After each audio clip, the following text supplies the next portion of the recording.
अस्सलाम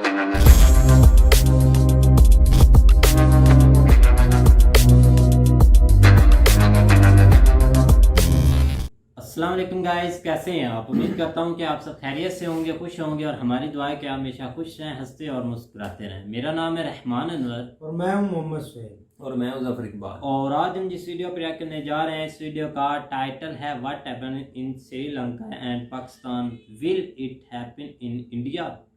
तो क्या भाई ये इंडिया में भी हो सकता है? तो बिल्कुल देखते हैं सबसे पहले वीडियो और बाद में देते रिव्यू। अगर वीडियो पसंद आए तो लाइक सब्सक्राइब ज़रूर कीजिएगा। तो चलो वीडियो करते हैं शुरू। नमस्कार नहीं welcome you to world affairs. मैं हूं प्रशांत धवन। नाउ रिसेंटली आपने देखा होगा आरबीआई के पूर्व गवर्नर रघुराम राजन ने यह कहा है कि जो श्रीलंका और पाकिस्तान में हुआ था वो भारत के साथ नहीं होगा। अब यहां पर आप कहोगे इजंट इट ऑब्वियस, इंडिया की इकोनॉमी ज़रा स्ट्रांग है? नहीं, देखिए जो साउथ एशिया में हो रहा है हमने ऐसा कभी नहीं देखा। बांग्लादेश भी अब आईएमएफ के दरवाजे पहुंच चुका है, बांग्लादेश को भी अब आईएमएफ का लोन चाहिए। तो क्वेश्चन ऑब्वियसली यहाँ पर रेज होते हैं कि क्या इस सब का इम्पैक्ट भारत पे आएगा, क्योंकि रीजन तो सेम ही है।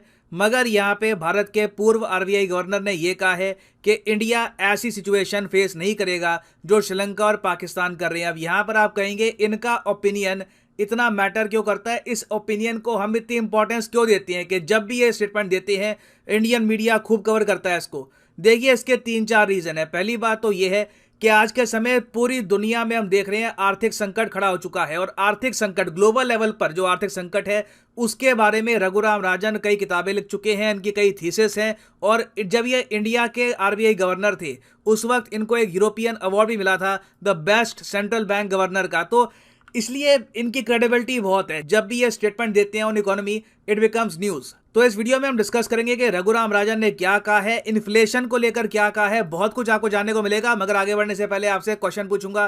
क्वेश्चन यहां पर यह है कि इंटरनेशनल क्रिकेट काउंसिल आईसीसी की मेंबरशिप से किस कंट्री को बाहर कर दिया गया है, किस कंट्री की आईसीसी मेंबरशिप छीन ली गई है? यह है यहाँ पे आपकी ऑप्शन, टर्की, चाइना, रशिया या फिर यूक्रेन।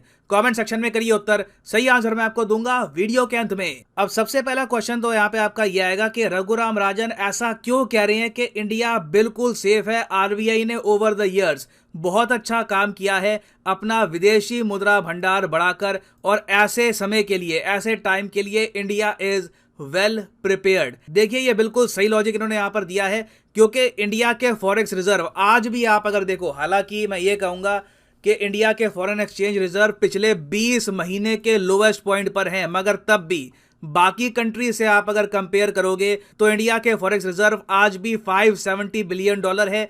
पाकिस्तान का विदेशी मुद्रा भंडार 8 बिलियन के आसपास बचा है, और श्रीलंका का मानोगे नहीं, ये शॉकिंग होगा आपके लिए, $50 मिलियन का फॉरेक्स रिजर्व बचा है। इसीलिए इस कंट्री ने खुद को दिवालिया घोषित कर दिया था। ये कहा कि जो भी हम पे कर्जे हैं हम वापस नहीं लौटा पाएंगे। और फॉरेक्स रिजर्व के अलावा भी आप अगर देखो तो इन्फ्लेशन एक बहुत ही इंपॉर्टेंट क्राइटेरिया है। इन्फ्लेशन के मामले में श्रीलंका में इन्फ्लेशन है 60%, पाकिस्तान में है 24% और इंडिया में अब इन्फ्लेशन है 7% के आसपास। अब यहाँ पे आपको समझना होगा इन्फ्लेशन जब जरा बढ़ती है तब आम आदमी को किस किस तरीके से नुकसान होता है। मान लीजिए एक आदमी है, उसके बैंक अकाउंट में 1 करोड़ रुपए है। 1 करोड़ रुपए बड़ी रकम होती है, और उसको उम्मीद यह है कि इस 1 करोड़ रुपए से जो भी उसको बैंक इंटरेस्ट आएगा उससे वो आदमी काफी लंबे समय तक अपनी जिंदगी काटेगा। अब अचानक से जब इन्फ्लेशन लगातार बढ़ती रहती है तो मतलब कि आसपास जो चीजों के दाम है, ब्रेड, दूध, बिस्किट, ये सब जो दाम है बढ़ते रहेंगे। तो एक टाइम पे आकर आज से 5-6 साल बाद उसके 1 करोड़ रुपए से जो ब्याज आ रहा है वो काफी नहीं होगा सरवाइव करने के लिए। तो इसी तरीके से बहुत से लोग हैं पाकिस्तान और श्रीलंका में जिनका कैपिटल बेसिकली अब इरोड हो चुका है। वो उतना ही कमा रहे थे, उनके पास पैसा भी पड़ा है, मगर पैसे की जो ओवरऑल पावर है उनकी वो बहुत ज्यादा कम हो चुकी है, डोमेस्टिकली और इंटरनेशनली तो आपको बताओगा अभी रिसेंट रिपोर्ट आई है कि पाकिस्तानी रुपी आराम से अभी 275 रुपीज पर डॉलर के आसपास गिर सकता है अगर पॉलिटिकल इंस्टेबिलिटी यहां पर बनी रही। जीडीपी ग्रोथ रेट की अगर हम बात करें तो पाकिस्तान की जीडीपी ग्रोथ रेट आज के समय बताई जा रही है कि 4% के आसपास रहने वाली है। श्रीलंका की जीडीपी ग्रोथ रेट का क्या बोलूं, नेगेटिव में ही है। इंडिया आज भी इतने मुश्किल एनवायरनमेंट में 7.4% के आसपास ग्रो करेगा, ये आईएमएफ ने प्रेडिक्ट किया है। इंडिया से ज़्यादा ग्रोथ सिर्फ सऊदी अरेबिया की है, मगर याद रखिएगा सऊदी अरेबिया की जो इकोनॉमी है इंडिया से बहुत ज़रा छोटी है। तो इंडिया जब 7.4% ग्रो करेगा और इसके कंपैरिजन में चाइना, जी हाँ चाइना ग्रो करने वाला है सिर्फ 3.3%। बाकी आप अगर जो दिग्गज देश हैं वो भी देखो, फॉर एग्जांपल यूएसए ग्रो करेगा सिर्फ 2.3%, फ्रांस भी 2.3% ग्रो करेगा। इन सब के मुकाबले India is positioned beautifully over air. मगर यहाँ पे आपका क्वेश्चन ये होगा कि हम और अच्छा कैसा कर सकते हैं। ठीक है, हम अपने पड़ोस में काफी अच्छा कर रहे हैं, इवन चाइना से अगर हम कंपेयर करें, चाइना से डायरेक्टली अगर हम कंपेयर करें तो जीडीपी ग्रोथ रेट हमारी काफी आगे है। इसके बियॉन्ड हम क्या कर सकते हैं, देखिए इसके बियॉन्ड रघुराम राजन ने यहां पर यह कहा है कि आरबीआई को लगातार इंटरेस्ट रेट बढ़ाने होंगे, इससे इन्फ्लेशन काबू में रहेगी। जब आरबीआई ब्याज दर बढ़ाता है तब बैंकों के पास पैसा रिलेटिवली कम जाता है। एक्चुअली पैसा जाता भी है तो बैंक लोन ज्यादा इंटरेस्ट पर पे करते हैं, इस वजह से मार्केट में पैसा कम जाता है और अपने आप इन्फ्लेशन पे अंकुश लग जाता है। इससे इंडियन रुपी की जो गिरावट है ये भी हम कंट्रोल कर सकते हैं। तो आरबीआई अभी के लिए हो सकता है कि इन द फ्यूचर भी इंटरेस्ट रेट लगातार हाई करता रहेगा और इससे इन्फ्लेशन भी इंडिया में लगभग 7% के आसपास रहेगी। बट अल्टीमेटली अपने से कंपेयर करके खुद को और जरा बेहतर करना चाहिए। टारगेट इंडिया का ये होना चाहिए कि इन्फ्लेशन 7% से नीचे लाकर हम 5% के आसपास इसको रखें। ना इस सब के बियॉन्ड रघुराम राजन ने एक और बात भी ऐड करी है।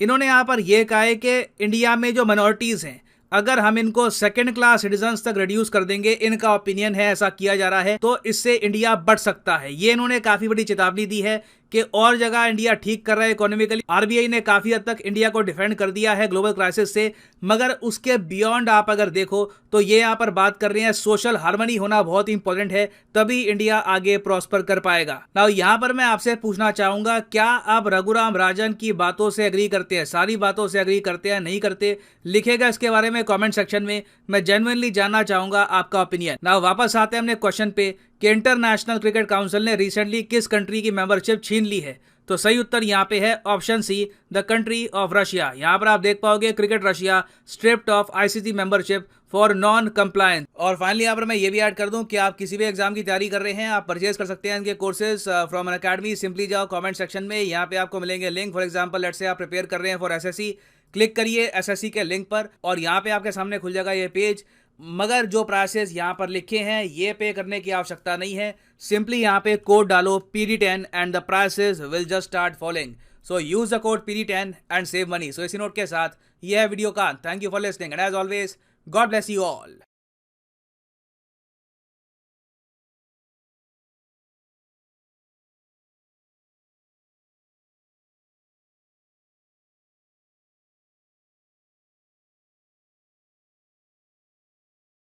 हाँ गाइस, तो जैसा कि आप वीडियो देख रहे थे तो वीडियो भी काफ़ी इंटरेस्टिंग है और रघु राम राजन गिव्स इज आंसर। बिल्कुल भाई, ये आंसर देना उनका बनता है और हमने कभी सोचा भी नहीं कि भाई कि अगर जैसे हालात श्रीलंका के हुए, उसके बाद पाकिस्तान के हुए, कि ऐसा इंडिया के भी हो सकते हैं। ऐसा माइंड में कभी क्वेश्चन आए नहीं, क्योंकि वो इस हाल में जा ही नहीं सकते। उनकी ग्रोथ रेट काफ़ी ज़्यादा है भाई, 7 पर है। और हमारी देख ले कहाँ है, और चाइना की कहाँ, और फिर अमेरिका की कहाँ है भाई। ये सब चीज़ लास्ट ईयर पाकिस्तान की जो है ना वो जो आपके 6.1।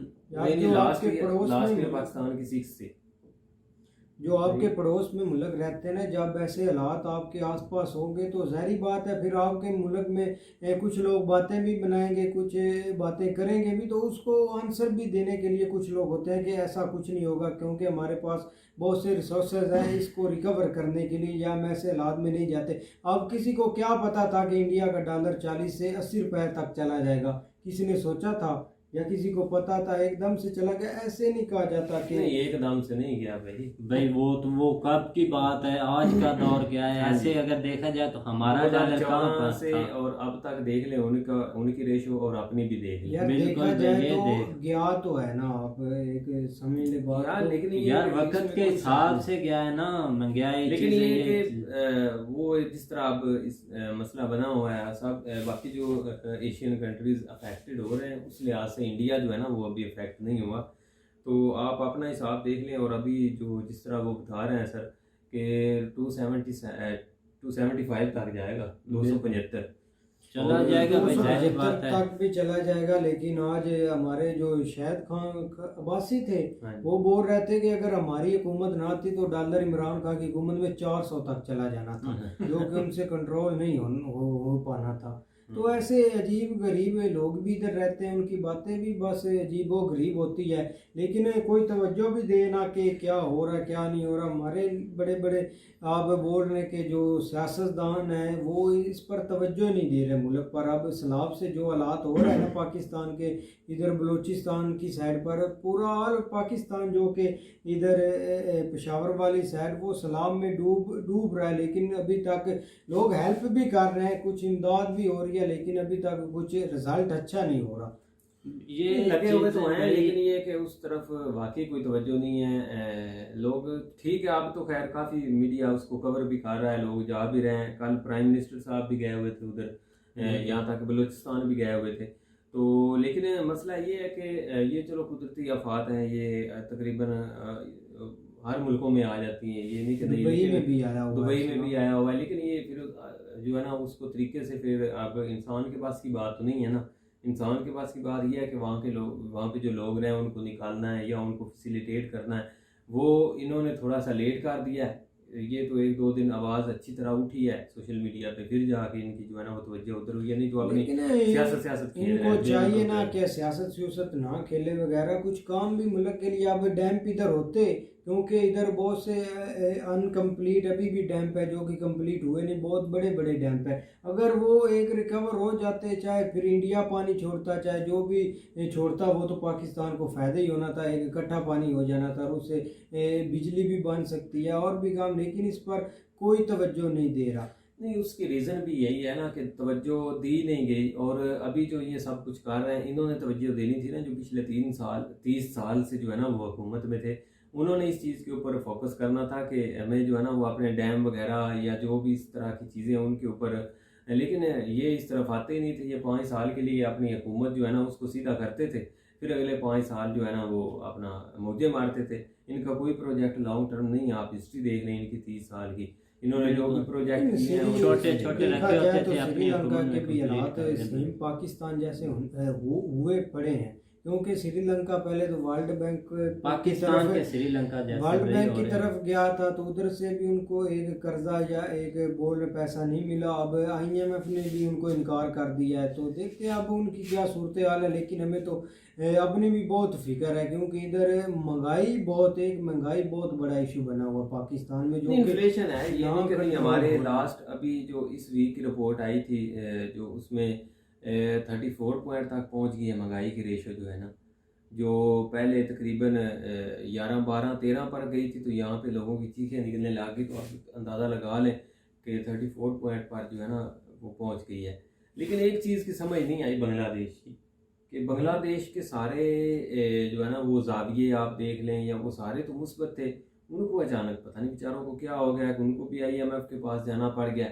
पता नहीं वो फिर वो जो ये चीज़ें जो है ना वो शो करते हैं या उनमें कोई मसला था या और कोई मसला है। लेकिन ये कि वो अचानक जिस तरह उसका सुना है कि वो भी IMF के पास चला गया, तो उसकी समझ नहीं आई। वो तो टक्कर देने को फिर रहे थे कि वो इंडिया को टक्कर देंगे, या मतलब इंडिया के आसपास। क्योंकि हमने एक, आपको याद है एक बंदे की इधर वीडियो बनाई थी, वो यूट्यूब पर था, शायद उसका कांग्रेस से थोड़ा तल्लक था, तो उसने इस चीज़ के ऊपर बहुत ज़्यादा फोकस किया था कि बांग्लादेश जो है ना वो अब हमारे तकरीबन मुकाबले में आ गया या कुछ चीज़ों से हमसे आगे निकल रहा है। लेकिन वो अचानक वो तो IMF के पास चला गया। लेकिन इस चीज़ की जो है ना वो समझ नहीं है। बिल्कुल भाई, तो खैर देखते हैं, क्योंकि भाई इसका आंसर यही है, बिल्कुल उन्होंने ठीक दिया कि इंडिया इस जगह पर नहीं पहुंच सकता। तो उम्मीद करते हैं कि गाइस आपको वीडियो पसंद आएगी। अगर पसंद आए तो लाइक सब्सक्राइब जरूर कीजिएगा और कमेंट में अपनी राय का इज़हार जरूर कीजिएगा।